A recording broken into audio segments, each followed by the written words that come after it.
Hello and welcome to the Digital Media and Journalism Department. My name is Nancy Hayes. I am the Department Advisor and Internship Coordinator. I'd like to welcome you to the department, take you through a major overview, give you some advising tips and important notes, and tell you how to plan for an internship. So let's get started. First off, the Digital Media Management major, all the major plans are found on the SUNY New Paltz website under Academics, Majors and Minors, and if you scroll down into the majors, you will see Media Programming and Management. We have since changed the name to Media Management. And so down here, it'll take you through the foundational courses. Every student must take Media and Society, as well as public speaking. It's important to know how to pitch when you're doing business proposals. And then DMJ 224, Intro to Media Programming and Management, is a foundational class and a prerequisite to all of the Media Management advanced courses. So once you have taken Media and Society, then you should jump right into Intro to Media Programming and Management, because that unlocks, as I said, the rest of the major, okay? So it's important for media management majors to understand how to create content. So everyone will be taking this 4-credit digital storytelling class, basically learning how to tell stories with videos. It's important to know about the advertising landscape and marketing. Now, one thing you must understand about the media management major is it is interdisciplinary. What does that mean? There is some communication, there's a communication course, and there are 2 business courses. One of them is marketing, and you will need to have that by probably the spring semester of your junior year, because it is required in order to take the Media Research Methods course, which is then required before you take your senior capstone class, which is Digital Media Convergence. Okay, so in order to take some of these business courses, you must have a pretty high math level. Now, when you come into SUNY New Paltz, you will see on your progress report your math placement level, or your MPL. So when you open your progress report and you take a look, you'll see your name, your student standing, your advisor, and here is a really important thing for management majors, your math placement level.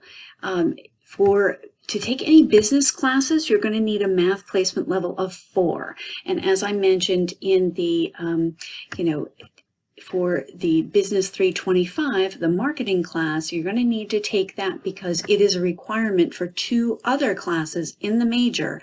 So in order to get your math placement level up, you're going to need to take college algebra. Now, it's important to note that I am not a math placement guru. We do have a whole math department and advisors who can help you with this, who will help you navigate the whole math placement, how to raise it, which classes to take, etc. So I would advise you to go to newpaltz.edu/math/placement. You can also just search it when you go into the search bar here of our website. All right, so getting back to the major and the major overview,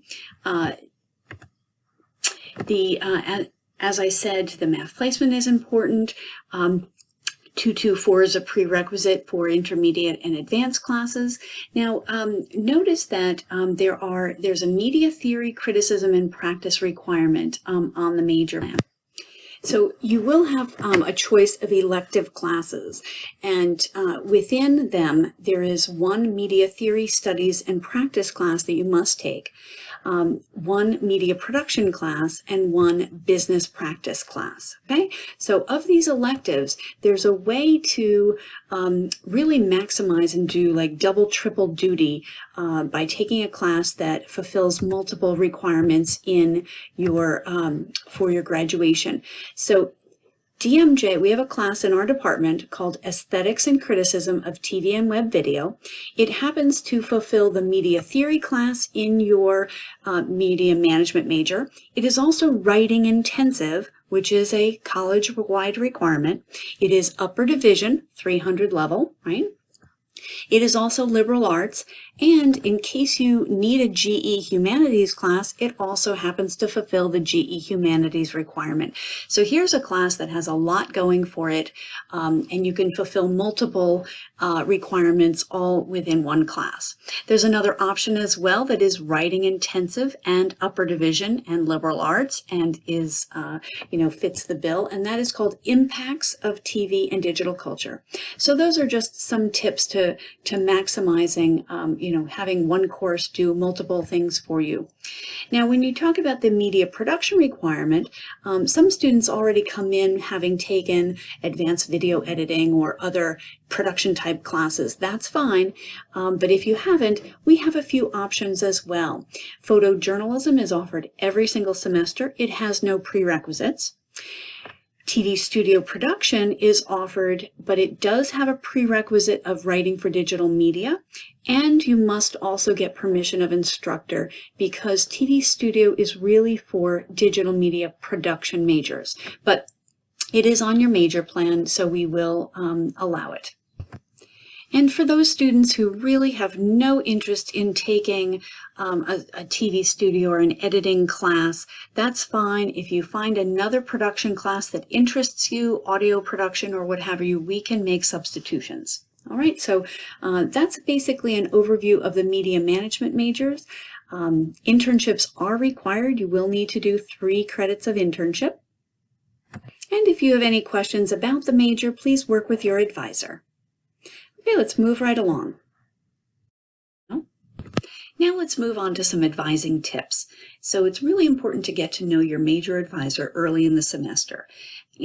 The major advisor will not only help you add drop classes or give you schedule recommendations and help you stay on track to graduation, but they can also advise you on graduate school, internships, career options, and answer questions that you have as you go along.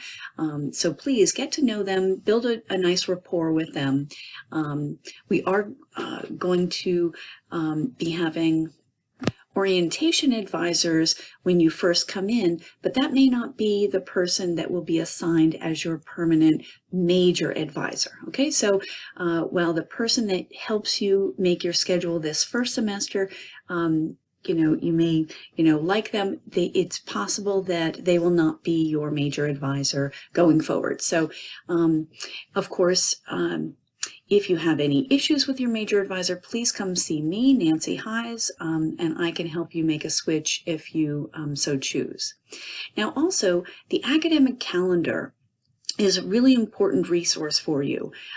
There are policies and dates and deadlines as well as forms linked right to it. So you find that on the main New Paltz website under Academics, Calendars. And so when you look at the calendar for this fall, you will see what the add drop deadline is. And so, for instance, you will see the first day of classes is August 24th, and you really only have 1 week to get settled into your classes, and if you see any need to make any changes, you really try to do it as quickly as possible. All right, so typically, professors do not allow students to add their class after the first week of classes. So don't depend on that. It is never a guarantee. Okay? And you will see the course withdrawal period. The policy is here. The forms are all here. So become familiar with the academic calendar. All right? Now, also on the New Paltz website, under Academics, look at the schedule of classes. You will notice that around October, early October, the Spring 2021 schedule will go live on the website. And the advising season usually runs the month of October until early November, and then it stops, and you need to meet with your advisor during the month of October. Don't wait until November. And for during the spring semester, you should be looking in early March for the following fall schedule to go live on the schedule of classes and on the New Paltz website. All right, so make sure you meet with your advisor in October for spring and March for fall, and so that your advisor must release you to register. And then in April and in November, you will have a time assignment where it's a registration time assignment, your appointment to go onto your computer and,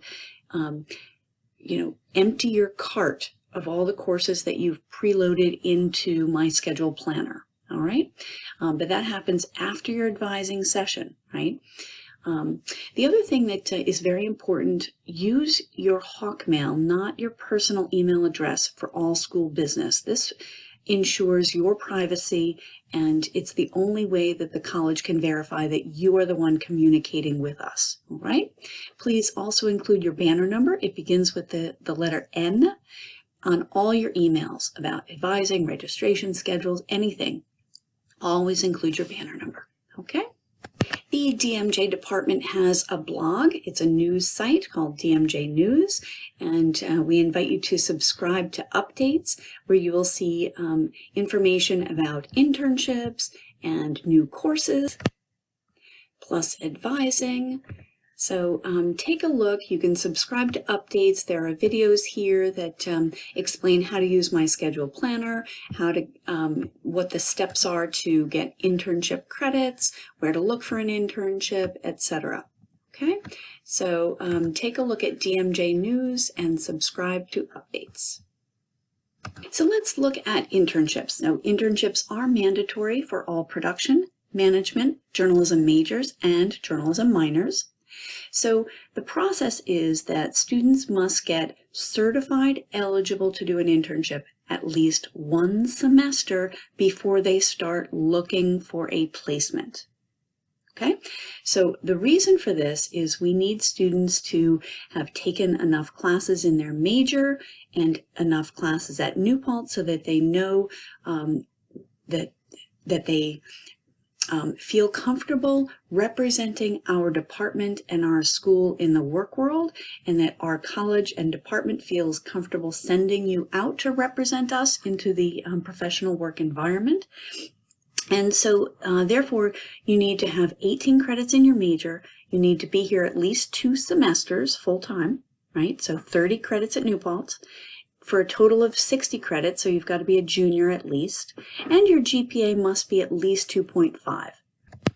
So once you have reached those milestones, then you are going to seek this internship information packet and application, fill it out. It requires a progress report plus a 1-page single-sided resume, and of course the application itself, right?